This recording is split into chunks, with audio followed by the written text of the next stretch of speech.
নারায়ণগঞ্জের সিদ্ধিরগঞ্জে যৌথ বাহিনীর পরিচালিত এক গোপন অভিযানে মাদক ও দেশীয় অস্ত্রসহ ২ নারী মাদক কারবারিকে আটক করেছে সেনাবাহিনী ও পুলিশ।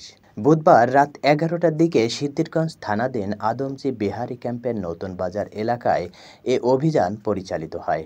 অভিযানটি সরাসরি নেতৃত্ব দেন সেনাবাহিনীর মেজর মোহাম্মদ আফসান আহমেদ। আটককৃতরা হলেন বিহারি কলোনির গফুর ভান্ডারীর স্ত্রী আয়েশা এবং মোস্তফার স্ত্রী ফারজানা। অভিযান চলাকালে আয়েশা ও ফারজানার ঘর থেকে ১৭টি দেশীয় অস্ত্র, সেনাবাহিনীর পোশাক তৈরির জন্য ১০ মিটার কাপড়, ৮৪টি প্যাকেট ও খোলা অবস্থায় আরও ২০০ গ্রাম গাঁজা মাদক বিক্রির নগদ ৭,১১৩ টাকা এবং ১১টি মোবাইল ফোন উদ্ধার করা হয়। সিদ্ধিরগঞ্জে থানার অফিসার ইনচার্জ শাহিনুর আলম জানান, আটককৃতদের বিরুদ্ধে মাদকদ্রব্য নিয়ন্ত্রণ আইন ও অস্ত্র আইনে মামলা দায়েরের প্রস্তুতি চলছে। স্থানীয়ভাবে মাদক চক্রের বিরুদ্ধে এ ধরনের অভিযান নিয়মিত হবে বলেও জানান সংশ্লিষ্ট কর্মকর্তারা।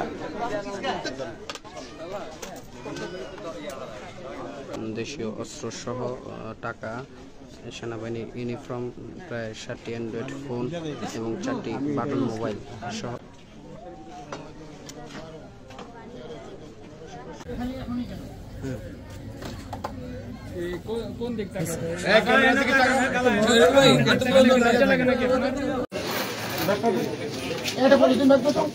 বিদেশি টাকাটা দিয়ে দেন, বিদেশি টাকাটা দিয়ে দেন।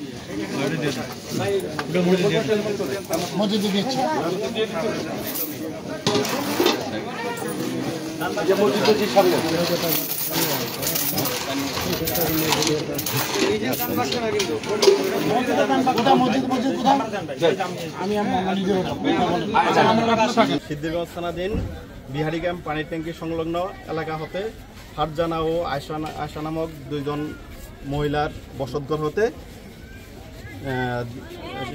সেনা ও পুলিশের যৌথ অভিযানে